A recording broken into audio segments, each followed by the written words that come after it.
dan nyaman. Sudah positif? Sudah. Oke, tulis. Kalau tidak berisik. Sudah. Jadi apa yang positifnya? Jangan berisik.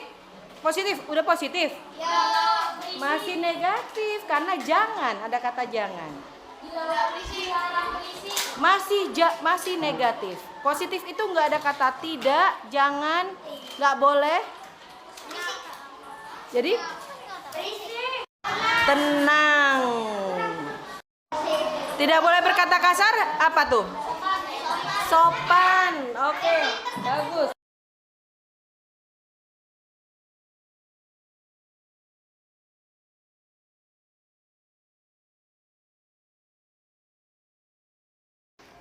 Bismillahirrahmanirrahim. Assalamualaikum warahmatullahi wabarakatuh. Pada kesempatan kali ini, terima kasih untuk rekan-rekan yang sudah hadir.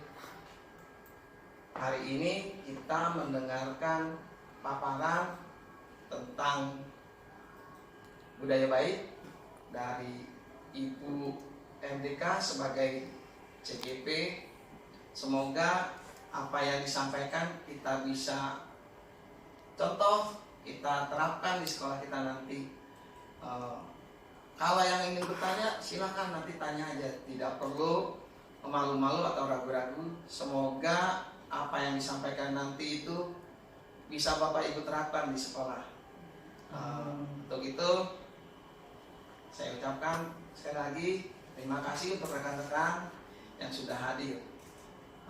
Dan saya cukup sekian. Wassalamualaikum warahmatullahi wabarakatuh. Bismillahirrahmanirrahim. Assalamualaikum warahmatullahi wabarakatuh. Waalaikumsalam warahmatullahi wabarakatuh. Alhamdulillahirabbil alamin wa bihi nasta'in ala umuri dunya waddin. Wassalatu wassalamu ala asrofil anbiya'i wal mursalin sayyidina Muhammadin wa ala alihi washabihi. Puji syukur kepada Allah Subhanahu wa taala yang telah memberikan rahmat sehat dan berkahnya kepada kita semua sehingga kita dapat berkumpul bersama pada acara kami berdua, saya dan Bu Ari, Etrika Badriani dan Aizatul Diana dalam aksi nyata modul 175. Salawat dan salam tahukah kita curahkan kepada Rasulullah Muhammad SAW beserta para sahabat dan keluarganya. Semoga kita semua termasuk golongan orang yang mendapatkan syafaat di hari akhir nanti. Amin. Bapak, Ibu, guru sekalian yang tercinta, terima kasih atas kehadirannya, kesediaannya untuk mengikuti kegiatan kami pada hari ini. Hari ini kita akan kami akan melakukan diseminasi dalam aksi nyata dalam bentuk diseminasi modul 1.4 yaitu budaya positif. Nah, seperti yang sebelumnya telah kami sampaikan dalam program pembahasan visi guru penggerak, ini juga dalam wacana untuk menjalankan visi sekolah yang sudah kita sepakati, dan kebetulan kemarin visi sekolahnya tidak ada perubahan ya di sekolah kita.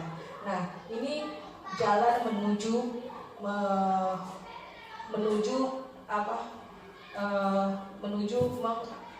mewujudkan sekolah sesuai dengan impian dan keinginan kita semua bersama-sama. Dan di sini budaya positif, kita memahami pentingnya mengetahui kebutuhan belajar dan lingkungan yang memfasilitasi seluruh individu di sekolah agar dapat meningkatkan kompetensi diri secara aman dan nyaman. Sehingga kita sebagai guru mampu menggerakkan komunitas sekolah untuk bersama-sama mengembangkan dan mewujudkan visi sekolah yang berpihak pada murid. Nah, dengan budaya positif yang berlandaskan kebajikan universal. Apa sih yang akan kita pelajari? Yuk kita lanjutkan. Pada kesempatan ini budaya positif, Bapak Ibu akan sebenarnya tidak bermaksud untuk mengajari, tapi kami menginformasikan apa pemahaman yang kami dapat selama mempelajari modul 1 di pendidikan calon guru penggerak. Di sini kami akan mencoba memberikan pemahaman kami tentang konsep budaya disiplin dan menerapkannya dalam ekosistem sekolah yang aman dan berpihak pada murid. Dengan menyusun strategi yang efektif, kita dapat mewujudkan kolaborasi beserta seluruh pemangku kepentingan sekolah agar tercipta budaya positif yang dapat mengembangkan karakter positif. Nah, budaya positif di sini nanti akan terbagi menjadi 6 bagian, yaitu yang pertama disiplin positif, teori motivasi, hukuman dan penghargaan, kemudian keyakinan kelas yang nanti akan saya bawakan, kemudian ada kebutuhan dasar manusia, 5 posisi kontrol guru, dan segitiga restitusi.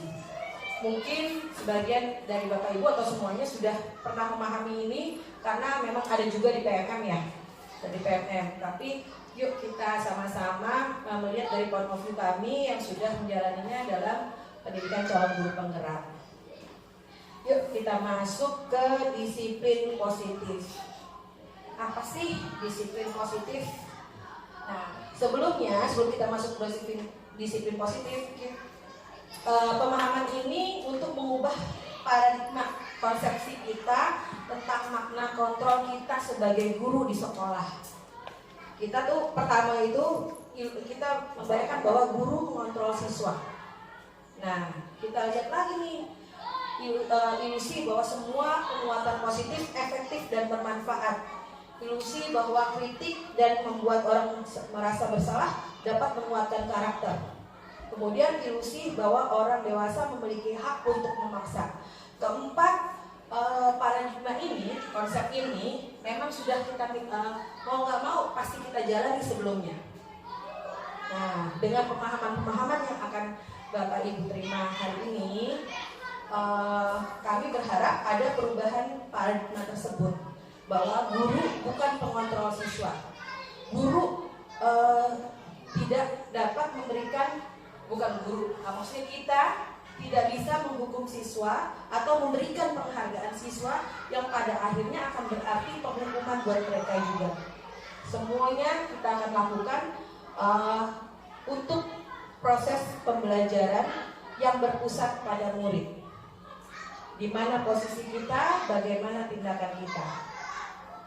Oke, selanjutnya disiplin positif. Nah, makna kata disiplin dimaknai menjadi sesuatu yang dilakukan seseorang pada orang lain untuk mendapatkan kepatuhan.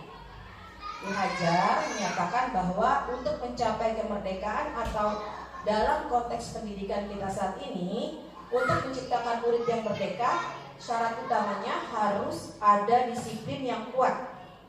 Disiplin yang dimaksud adalah disiplin diri yang memiliki motivasi internal.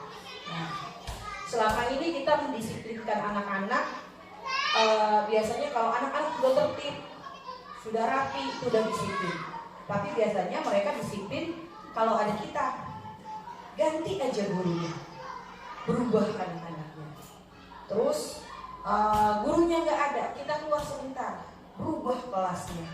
Nah, itu proses disiplinnya masih disiplin yang bersifat eksternal. Nah, jadi ada yang eksternal, ada yang internal. Nah, bagaimana caranya kita menerapkan disiplin tetapi positif yang bisa mereka sikapi dimanapun mereka berada, dengan siapapun mereka. Jadi menjadi budaya positif bagi para murid kita. Selanjutnya, disiplin positif ini digunakan untuk disiplin positif ini akan berguna untuk nilai-nilai kebajikan, penerapan nilai-nilai kebajikan. Nilai-nilai kebajikan seperti Bapak Ibu lihat ada banyak: peduli, rajin, integritas, rasa hormat, terus terangan sampai ke pengertian. Tetapi ada beberapa konsep dari nilai kebajikan yang bersifat universal yang diterima oleh seluruh dunia. Dan di Indonesia ada konsep yang dipakai pada saat ini, yaitu profil pelajar Pancasila. Jadi kita di sekolah dalam pendidikan nilai kebajikan dirangkum menjadi 6 profil pelajar Pancasila. Oke. Nah, dari 6 profil biar nggak tegang-tegang amat, nyanyi sebentar yuk. Kita nyanyi profil pelajar Pancasila. Nah, yuk Uwit, tolong dipimpin. Terima kasih Uwit. Kan mulai 15. Pakai gaya nggak? Pakai dong. Oke dong. Pakai gaya nggak? Pakai ini berarti. Salah. Udah itu pakai mic nanti kedengaran keluar nggak enak. Ya, kita diri yuk. Terkenal. Ya teman-teman, kita biar semangat menghilangkan krisis mengantuk. Jadi kita tepuk pelajar Pancasila ya Bu Rika ya. Ya. Yuk, mulai 1, 2, 3. Pelajar Pancasila beriman dan bertakwa pada Tuhan Yang Esa dan berakhlak mulia, berkebinekaan global, gotong royong mandiri, kreatif dan bernalar kritis.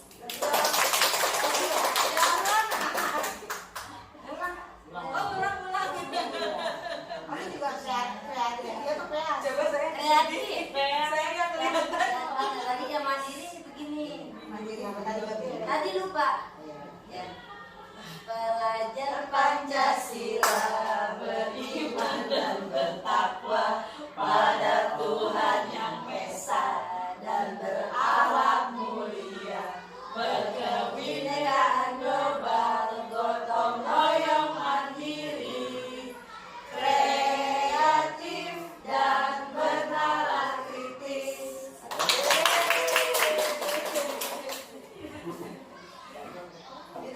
Oke, terima kasih Bu Widya.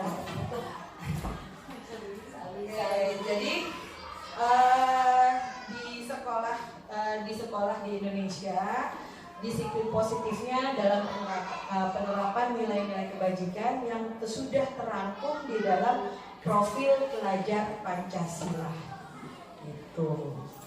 Oke, selanjutnya.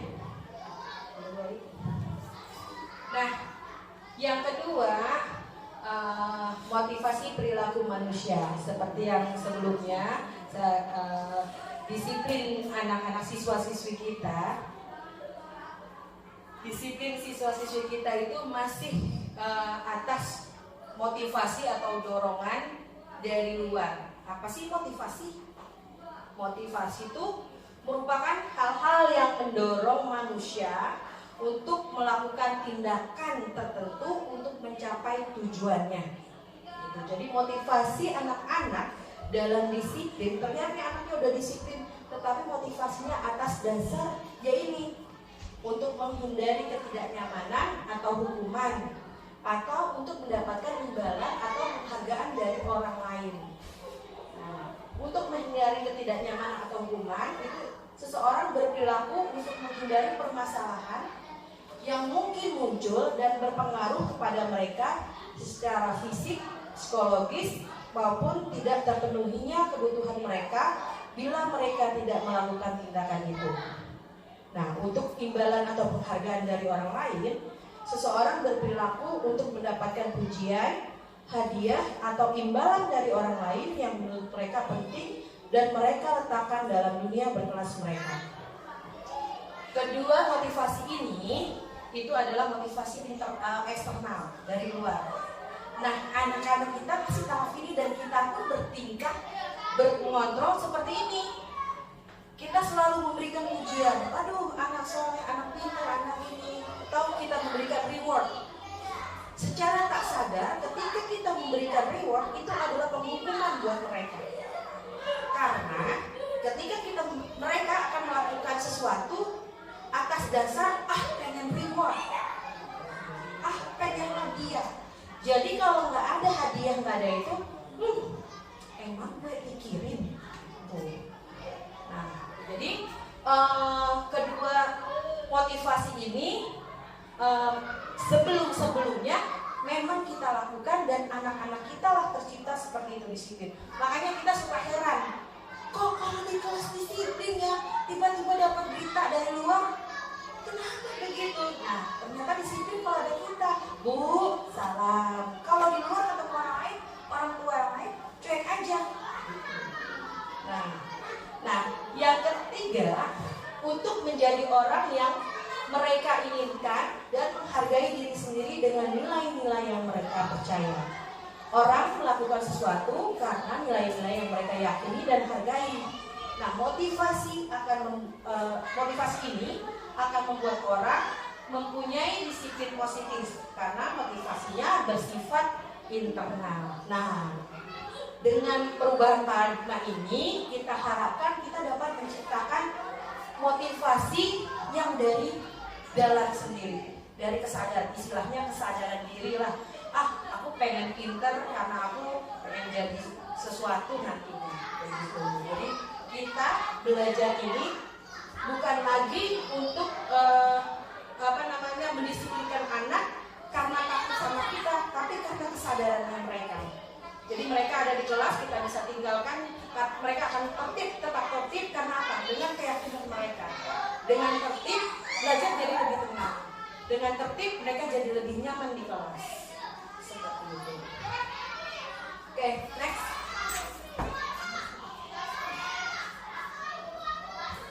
Nah, seperti yang tadi, dihukum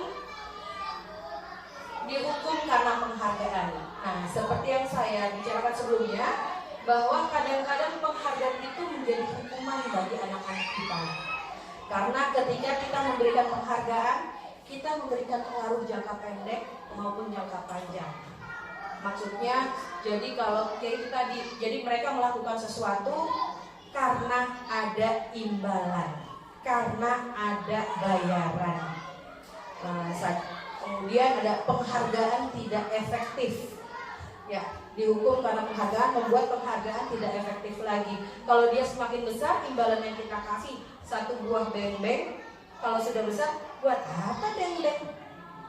Buat apa stiker? Nggak ngaruh lagi, ngumpulin stiker buat apa? Itu buat anak-anak kelas TK atau kelas kecil. Kalau kelas besar, sudah tidak berarti lagi, sudah meaningless. Kemudian penghargaan merusak hubungan. Sadar nggak, waktu kita kasih penghargaan, kita menyakiti anak lain. Biasanya yang menonjol dia lagi. Yang lain, sudahlah, patah semangat. Dan jadi sama gurunya, yang disayang dia aja. Guru mah nggak mau dengerin aku. Nah, seperti itu. Karena apa? Atau yang dipilih dia lagi. Bu guru mah favoritnya dia, yang dikasih dia terus. Nah, itu adalah penghargaan merusak hubungan. Yang keempat, penghargaan mengurangi ketepatan. Ketika mereka melakukan sesuatu karena penghargaan, yaitu kembali lagi, tidak ada penghargaan, tidak akan mereka lakukan. Tidak ada motivasi dari diri mereka. Gak di rumah, gak di sekolah, pasti terjadi seperti itu. Nah, yang kelima, penghargaan menghukum.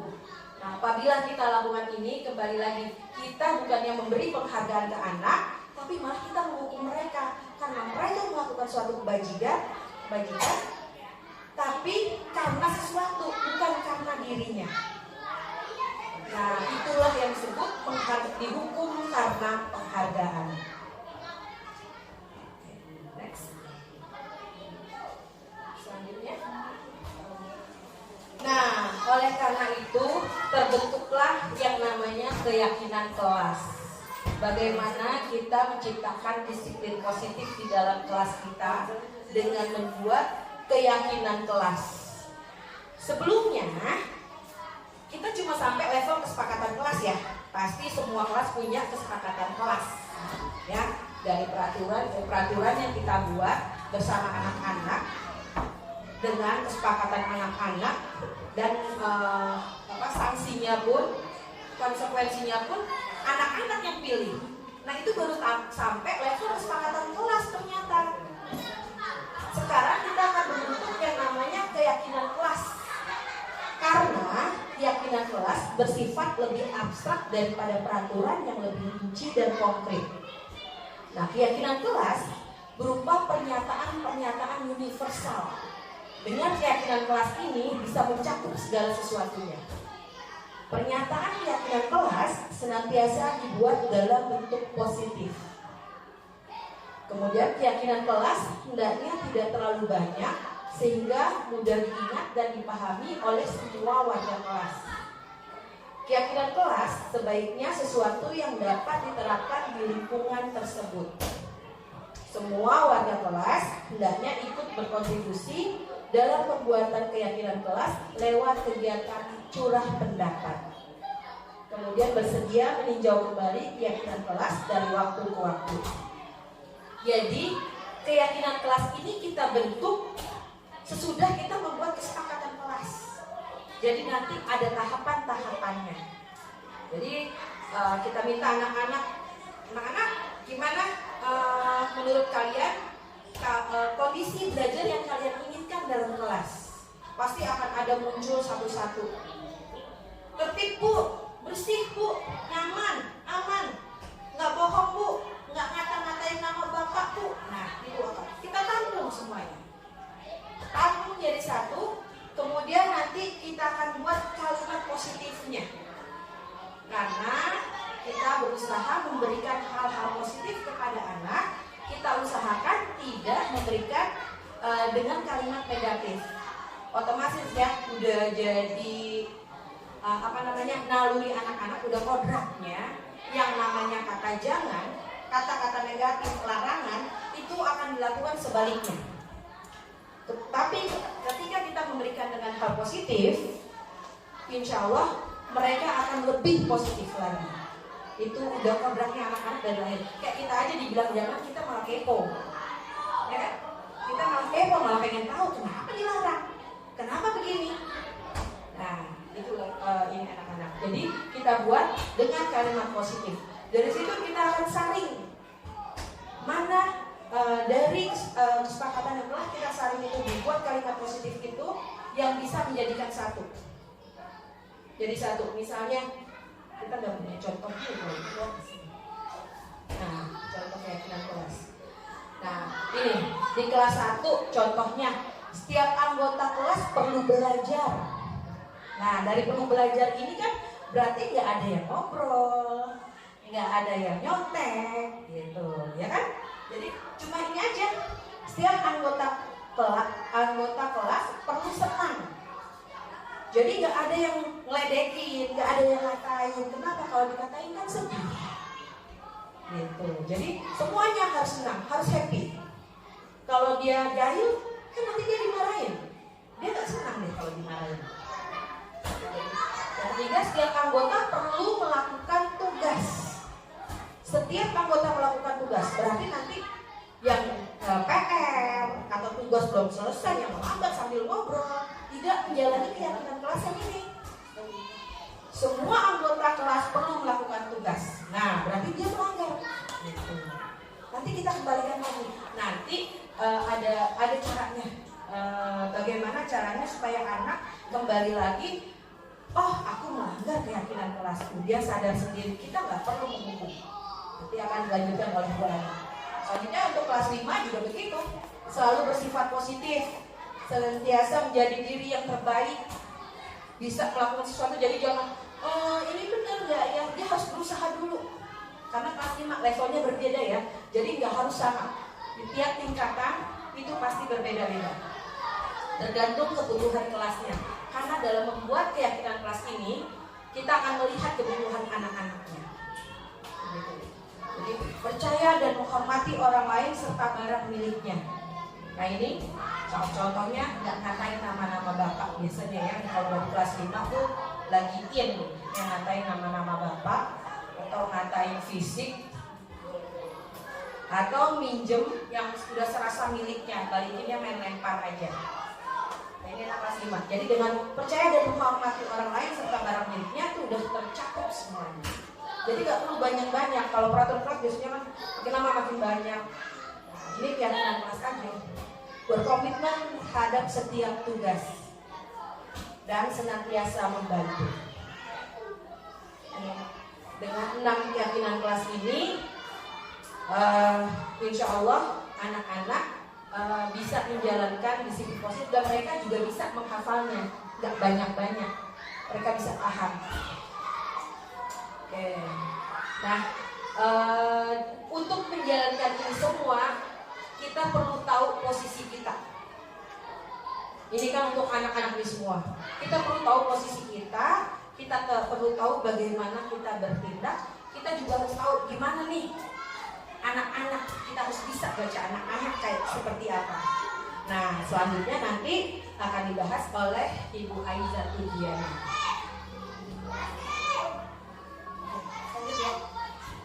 Lanjut ya. Telepon, saya Nopati. On fire. Saya Nopati. On fire. Baik, sebelum lanjut, kita main dulu lah. Apa ya? Main menyambung kata. Nyambung kata. Saya akan memberikan suatu katanya apa aja bebas. Itu tapi disambungin dari huruf terakhir. Huruf terakhir. Ya, gitu ya. Nah, pokoknya ke siapa pokoknya gitu ya. Nah, boleh.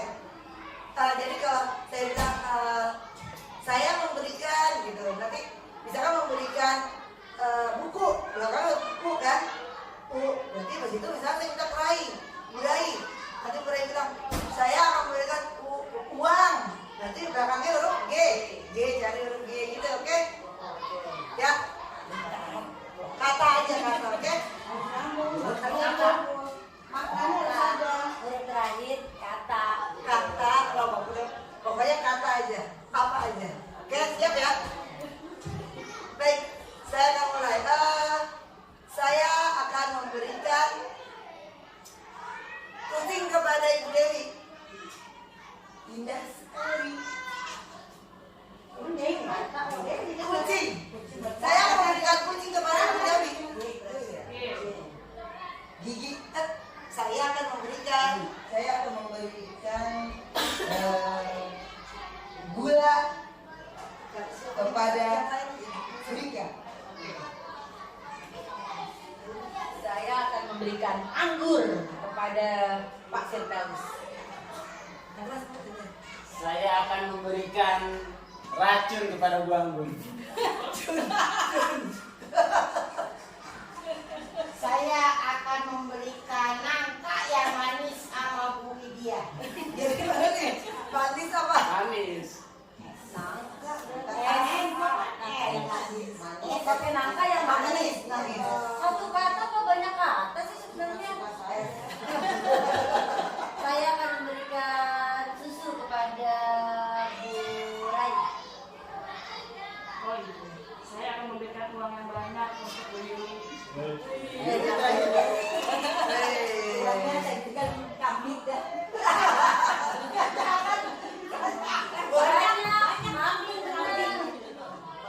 Kambing ini. Oke, tepuk tangan untuk semua. Terima kasih. Bukan indah, itu tiba-tiba saya bilang putih aja. Oh, maaf ya Ibu Dewi. Baik, manis ini racunnya. Selanjutnya, kita akan bahas setelah tadi sama Bu Rika sudah bahas tentang keyakinan kelas, terus harapan, motivasi, yaitu kita akan dari ini semua apa sih sebenarnya yang dibutuhkan. Ini kebutuhan-kebutuhan yang di kebutuhan peserta didik. Sebenarnya bukan kebutuhan peserta didik aja ya, manusia. Tapi kan karena kita ada di lingkungan sekolah nih, salah satunya kita akan bahas yang pertama tentang kebutuhan bertahan hidup.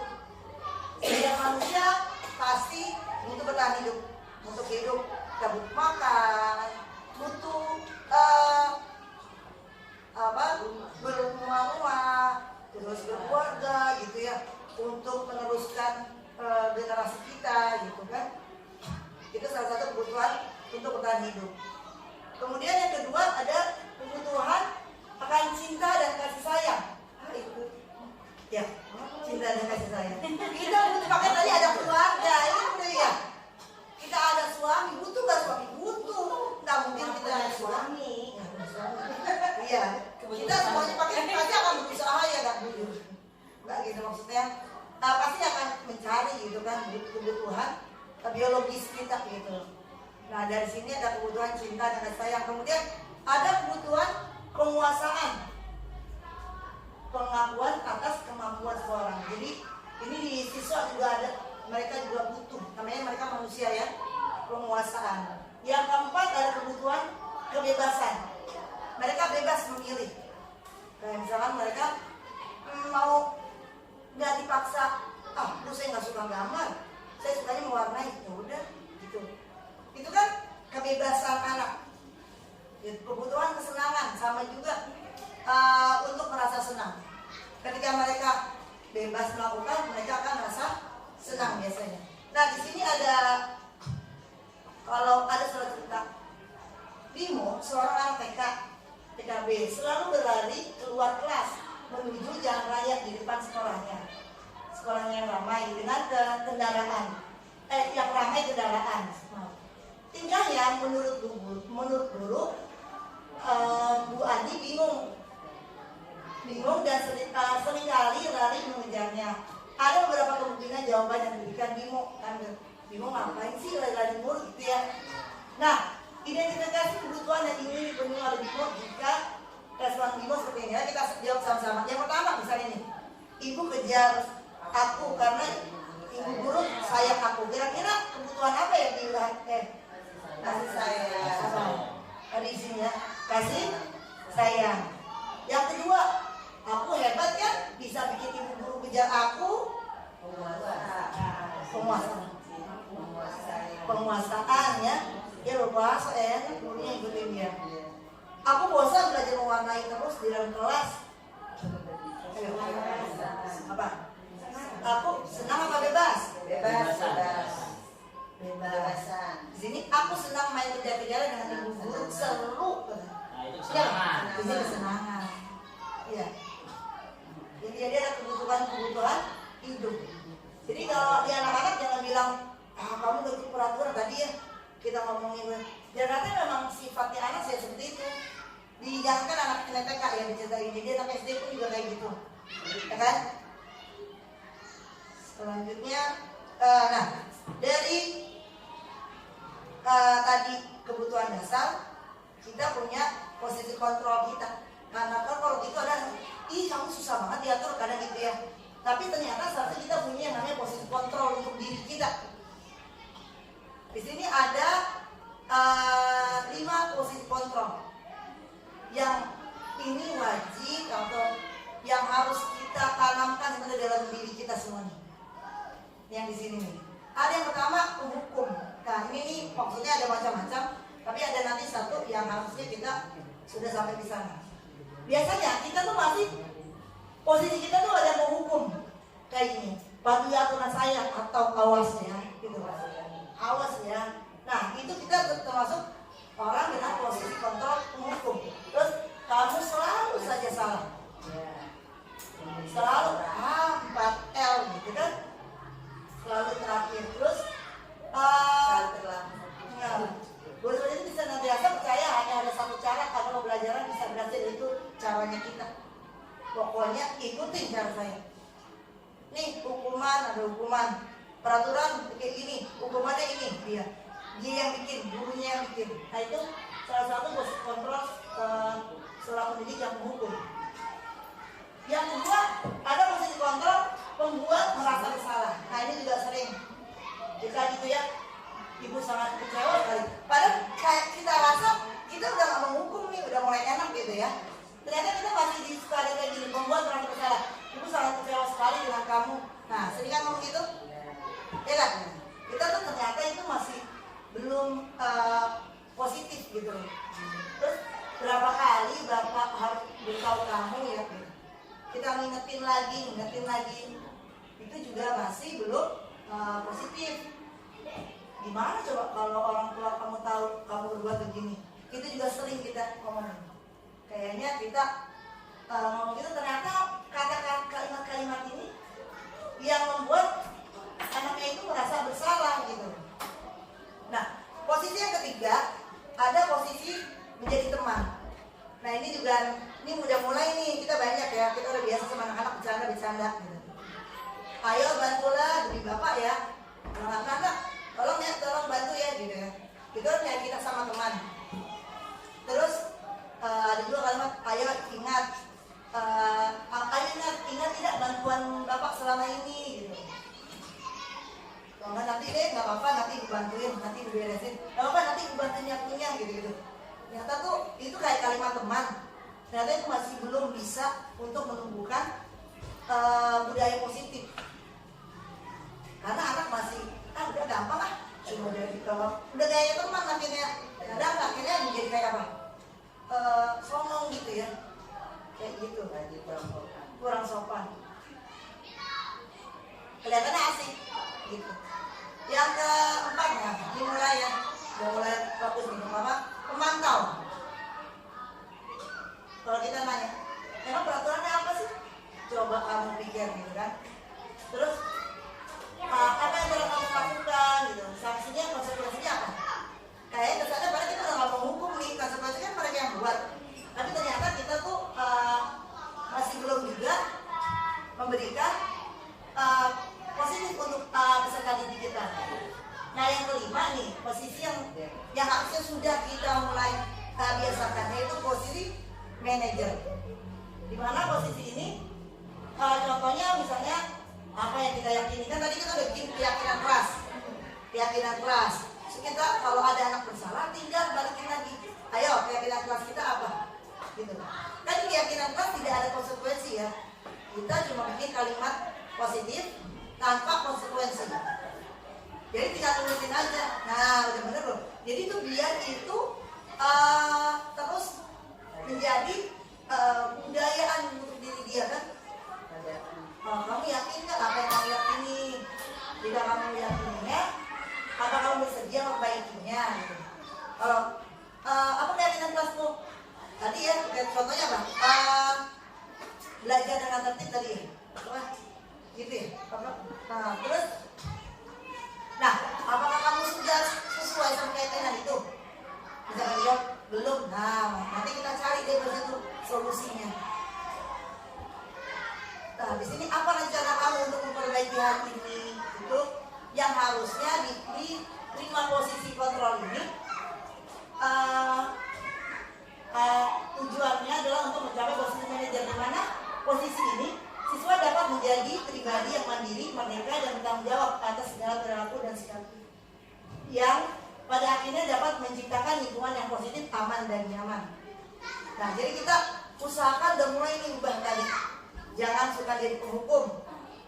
Terus yang kedua, jangan merasa bikin anak-anak bersalah. Kalau merasa bersalah itu makin terkecilkan mereka tuh. Terus dengan teman pun sebenarnya lumayan ya, tapi nanti takutnya tidak sopan lama-lama. Sama guru ini udah biasa WA dengan enak-enaknya gitu kan.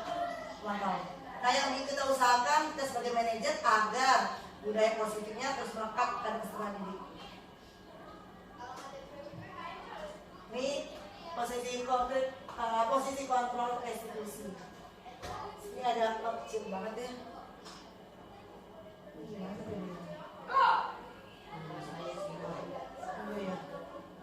Contohnya ya kan motivasi tadi eksternal, internal. Eksternal dari luar. Karena misalkan mendapat penghargaan kan, gitu kan, karena takut ya atau apa. Kalau intrinsiknya dari dalam diri. Misalnya contohnya gini, guru berbuat menghati, menunjuk, menyakiti atau menyindir. Nah, ketika orang yang merasa bersalahnya akan menunjukkan kekecewaan yang mendalam, kecewa gitu ya. Terus di sini contohnya gurunya berkata, kalau kamu tidak melakukan, saya akan hukum kamu, saya akan men-scourging kamu gitu. Kamu sudah atau enggak dibuat orang yang bersalah, kamu sudah mengecewakan bapak ibu gitu. Nah, apa hasilnya? Kalau seperti itu, hasilnya peserta ini akan jadi memberontak, dendam, nyalahin orang lain. Ya, jadi kesel aja dia bawaannya. Guru ini lah mana gitu. Gak, saya nggak demen gitu kan. Padahal kita sebenarnya tadinya mau mendisiplinkan dia, tapi ternyata masih ada salah, cara-cara kita masih ada yang kurang tepat, bukan salah, kurang tepat gitu ya. Biar ini motivasi apa, pembiasaan itu membudaya pada diri anak. Nah, ini yang terakhir ada kontrol restitusi. Kalau kemarin lihat itu Bu Ais sama Bu Lika ngapain bikin video gitu ya. Ini kita ada namanya restitusi. Apa sih itu restitusi? Jadi perubahan. Jadi perubahan kalau di sini contoh restitusi ada 3 tahapan. Menstabilkan identitas, memvalidasi, menanyakan keyakinan. Balik lagi ke keyakinan kelas tadi. Ciri-ciri restitusi, 1, restitusi bukan menebus kesalahan, tapi untuk belajar dari kesalahan. Karena makanya tadi tanya keyakinan, terus bagaimana solusinya, gitu kan? Belajar dari keyakinan kesalahan, jangan sampai terulang lagi. Yang kedua, restitusi memperbaiki hubungan antara guru dengan murid, antara murid dengan murid juga. Yang ketiga, restitusi adalah tawaran bukan paksaan. Karena yang menentukan solusinya peserta didik juga, bukan kita. Restitusi menuntun untuk melihat ke dalam diri. Restitusi mencari kebutuhan dasar yang mendasari tindakan. Restitusi diri adalah cara yang terbaik. Restitusi fokus pada karakter, bukan tindakan. Jadi merubah karakter kita. Restitusi itu menguatkan. Restitusi itu mengembalikan siswa yang bersalah pada kelompoknya.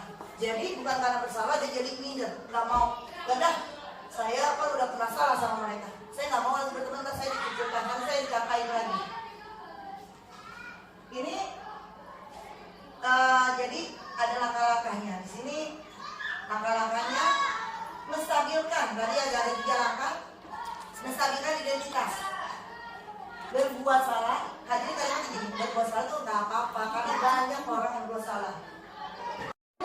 Masalahnya, jangan ujuk-ujuk kenapa kamu melakukan apa, bukan.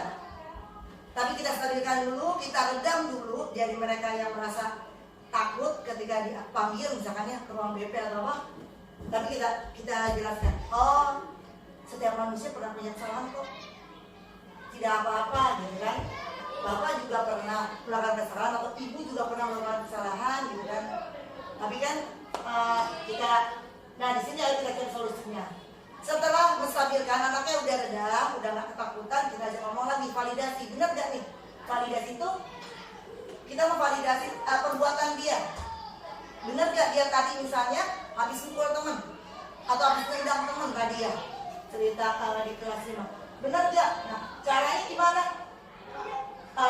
Kita bisa nanya ini kalimat-kalimatnya ya. Ini kalimat-kalimat yang bisa kita gunakan saat melakukan validasi tindakan yang salah. Padahal kamu bisa loh melakukan yang buruk dari ini, tapi alhamdulillah kamu nggak melakukan itu gitu. Kamu pasti punya alasan, kenapa kamu melakukan itu. Nah di sini kita tanya alasannya. Terus kamu boleh mempertahankan sikap itu, tapi kamu harus menambahkan sikap baru. Kita biasanya paling enak ini ya, kamu pasti punya alasan gitu. Terus yang ketiga adalah langkahnya menanyakan keyakinan. Yang tadi balik lagi, apa coba keyakinan kelas kita yang bertentangan dengan sikap kamu? Apa nilai yang udah kita sepakati di kelas? Kamu mau jadi orang seperti apa sih gitu? Nanti kan dia akan jawab tuh. Nah dari situ kita tambahin lagi masukan. Setelah itu udah menanyakan keyakinan, lalu kita masukin nilai positif ke mereka. Sebenarnya kita jelaskan perbuatan itu. Kalau kita punya solusi sama, misalnya ternyata anak itu melakukan dengan alasan saya mau jadi jagoan. Ya udah, kalau jadi jagoan, ayo kita ikut ekskul silat, kan kita di sekolah sudah memfasilitasi itu semua gitu. Jadi di sini nah saya mau coba segitiga diskusi nih di kelas ya. Misalnya sama Pak Firdaus, karena Pak Firdaus paling ganteng nih ya. Pak Firdaus boleh ke depan, Pak Firdaus? Iya. Ya. Ceritanya gimana nih? Pak Firdaus ulang tahun kesalahan apa ya? Apa? Tidak mengerjakan tugas. Tidak mengerjakan tugas. Apa? Oh, Iya, iya. oke. Bagus. Ya, kita coba ya. Oke, dimulai. Silakan Firdaus duduk, Firdaus. Iya, Bu. Ya, jadi gini apa? Firdaus tadi ibu dengar. Ibu dapat laporan karena ibu dapat laporan dari teman kamu nih dari ketua kelas, katanya kamu gangguin Sylvia. Enggak, Bu. Yang benar. Halo, Bu, tadi dia colek-colek. Kan gak ada orang. Kan temennya pada ikut biasanya. Dia sendiri di ruang belajar. Kamu yakin kamu melakukan itu? Coba. Tadi itu semua temennya nih bercerita nih pada melihat. Gak lama gitu. Semua orang tuh pasti pernah salah. Kan jujur itu lebih baik. Iya. Iya gitu. Jadi semua orang tadi pasti punya salah. Jadi nggak usah takut untuk mengakui kesalahan itu. Ya. Kalau ibu mau tanya nih, ibu pengen tahu apa sih alasan kamu tadi nyolek selfie itu? Ya, iseng aja, Bu. Iseng ya. Memang banyak ya kayak gitu tuh. Iseng. Terus iseng kenapa Bang? Isengnya mau ngapain gitu? Tujuannya apa? Canda. Nah, kan ternyata keisengan kamu itu sangat mengganggu orang lain gitu ya. Dan Ini itu kan canda, Bu. iya, tapi sebenarnya terganggu.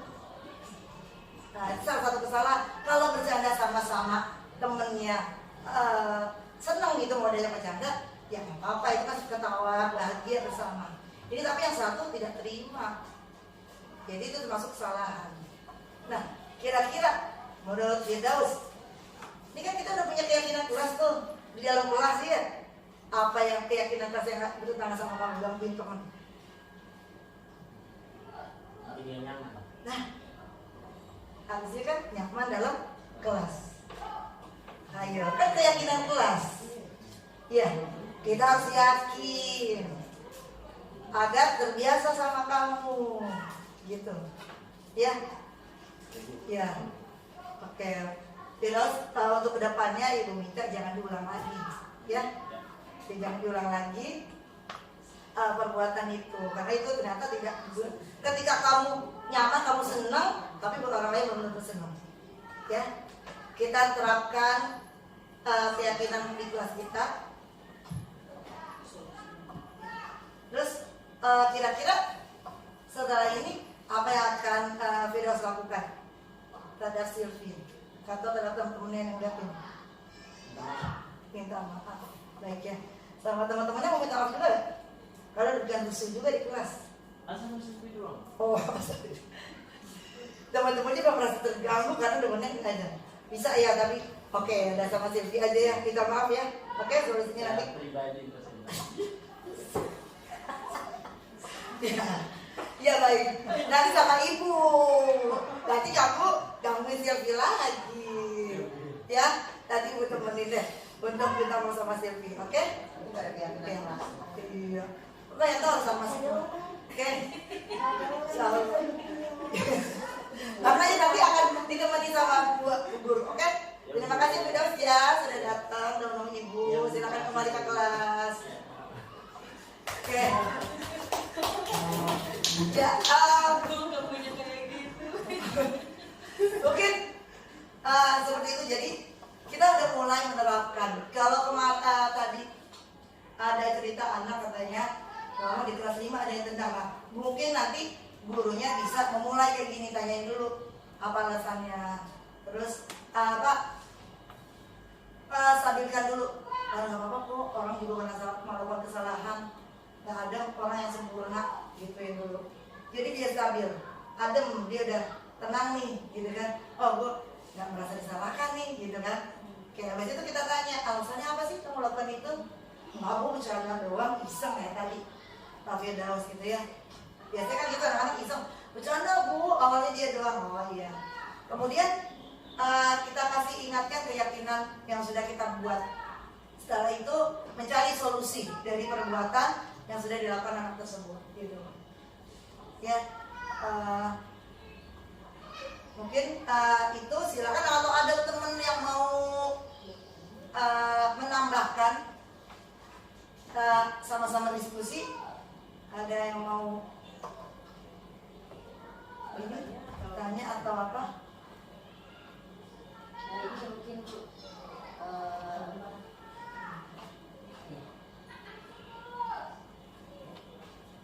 terima kasih atas kesempatannya Bu Aik dan Bu Rika. Sebenarnya saya juga hari ini ada kasus ya di kelas saya. Jadi ini berkaitan juga sama penggunaan HP yang di luar, sebenarnya di luar jam kita bekerja, tapi menjadi pengaduan yang kembali ke sekolah.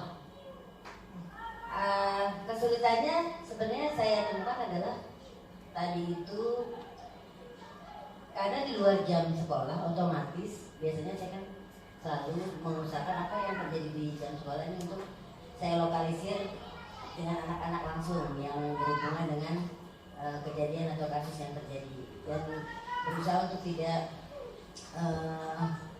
berlarut-larut sebelum, pokoknya jangan sampai orang tua tuh ikut terlibat kalau dalam di sekolah. Nah ini yang terjadi di luar sekolah, dan itu lumayan agak ini ya, lumayan agak, dan saya juga sempat diskusi sama beberapa guru di sini, bahkan sama bapak kepala sekolah. Akhirnya kalau ternyata ada kasusnya adalah anak-anak mengeluarkan kata-kata yang tidak seharusnya di dalam WA group di luar jam sekolah. Otomatis di sini kita mau tidak menggunakan handphone kan, terpaksa saya harus meminta kerjasama orang tua. Kenapa? Karena ternyata setelah tadi seperti Bu Ai lakukan, saya coba. Dasarnya dari pengaduan sebenarnya, yang dimana anak temannya ini, salah satu temannya di dalam WA group tidak merasa nyaman, diberi kata-kata yang tidak seharusnya gitu ya. Bahkan tadi sempat bikin kepala kita pusing lihat tulisannya, dan dia merasa terancam sehingga anak ini sempat nggak mau sekolah. Dia bilang ke bundanya, besok saya nanti takut di takut saya diserang gitu ya. Nah, terus saya minta lah tuh screenshot dari pelaporan tersebut, dan ternyata memang cukup. Padahal kedua anak ini anak kita saya itu sebenarnya manis-manis ya, tingkah lakunya sangat sopan dan lain-lain gitu. Sampai timbul hal seperti itu juga cukup membuat saya kaget gitu. Akhirnya langsung saya sikapi, terus saya minta orang tuanya yang tadi merasa tidak nyaman untuk anaknya tetap sekolah Bu, selalu langsung saya sikapi besok pagi gitu. Mulailah saya mendekati atau melakukan tadi ya kegiatan-kegiatan tadi yang Ibu Ai sampaikan. Satu-satu saya panggil, dan ternyata dugaan yang tadi disampaikan oleh teman yang merasa tidak nyaman itu timbul karena Bu Widya atas pertanyaannya. Jawaban saya juga sama. Segitiga restitusi ini melindungi kita dari hukum, karena ketika kita menggunakan segitiga restitusi, kita hanya memanage siswa untuk menyelesaikan masalahnya. Jadi prosesnya itu tetap siswa yang melakukan, kita menuntunnya gitu. Jadi dengan makanya ada keuntungan ketika kita menjalankan segitiga restitusi ini. Kita jadi seperti payung hukumnya kita gitu. Jadi alhamdulillah kalau kita berlatih terus menggunakan segitiga restitusi, insya Allah kita dapat membimbing anak-anak kita menjadi anak-anak yang berbudaya positif gitu. Bagaimana Bu Lydia, Mas? Ya, alhamdulillah sudah menjawab pertanyaan saya. Berikan terima kasih atas Jawabannya. Oke, terima kasih. Karena sudah tidak ada lagi pertanyaan, saya mau mengucapkan terima kasih kepada Bapak Kepala Sekolah dan teman-teman guru sekalian atas dukungannya, atas bimbingannya, dan semoga praktik baik ini dapat kita jalankan bersama-sama untuk kepentingan anak didik kita semua. Terima kasih, saya tutup kegiatan ini dengan wassalamualaikum warahmatullahi wabarakatuh. Waalaikumsalam.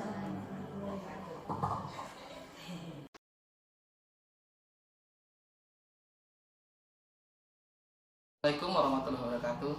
Saya Rohim, Kepala Sekolah SDN Kalibata 04, tempat di mana Ibu Endrika Badriani bertugas. Saya bangga kepada guru-guru SDN Kalibata 04 pagi dalam bekerja, dalam berkarya sangat bersemangat. Khususnya saya bangga kepada Ibu Endrika Badriani yang merupakan salah satu CGP dari sekolah kami. Pengibasan yang dilakukan oleh Ibu Endrika Badriani merupakan aksi nyata dari program Guru Penggerak. Semoga materi yang disampaikan oleh Ibu Endrika Badriani itu bisa bermanfaat oleh rekan-rekan sebagai jadi motivasi untuk memajukan pendidikan di SDN Kalibata 04. Semoga apa yang telah disampaikan itu bisa bermanfaat bagi anak-anak sehingga anak-anak bisa makin berprestasi dan makin nyaman untuk di sekolah, khususnya Kalibata 04 pagi. Demikianlah apa yang saya sampaikan. Akhir kata, wassalamualaikum warahmatullahi wabarakatuh. Assalamualaikum warahmatullahi wabarakatuh. Saya Widya Astuti akan memberikan umpan balik kepada Ibu Endrika Badriani yang telah memberikan pemahaman tentang disiplin positif yang menurut saya sangat baik disampaikan, sehingga saya menjadi lebih memahami apa itu disiplin positif yang merupakan salah satu cara penerapan disiplin yang bertujuan untuk menumbuhkan kesadaran serta memberdayakan anak dalam melakukan sesuatu tanpa sogokan, ancaman maupun hukuman. Demikian juga penjelasan tentang penggunaan segitiga restitusi dalam disiplin positif yang disampaikan sangat baik, sehingga mendorong saya ingin menjalani praktik baik dalam proses menciptakan kondisi bagi peserta didik untuk memperbaiki kesalahan mereka, sehingga mereka bisa kembali kepada kelompok mereka dengan karakter yang lebih kuat. Dan saya doakan semoga semakin sukses dan berkah untuk ilmunya ya Ibu Endrika. Terima kasih.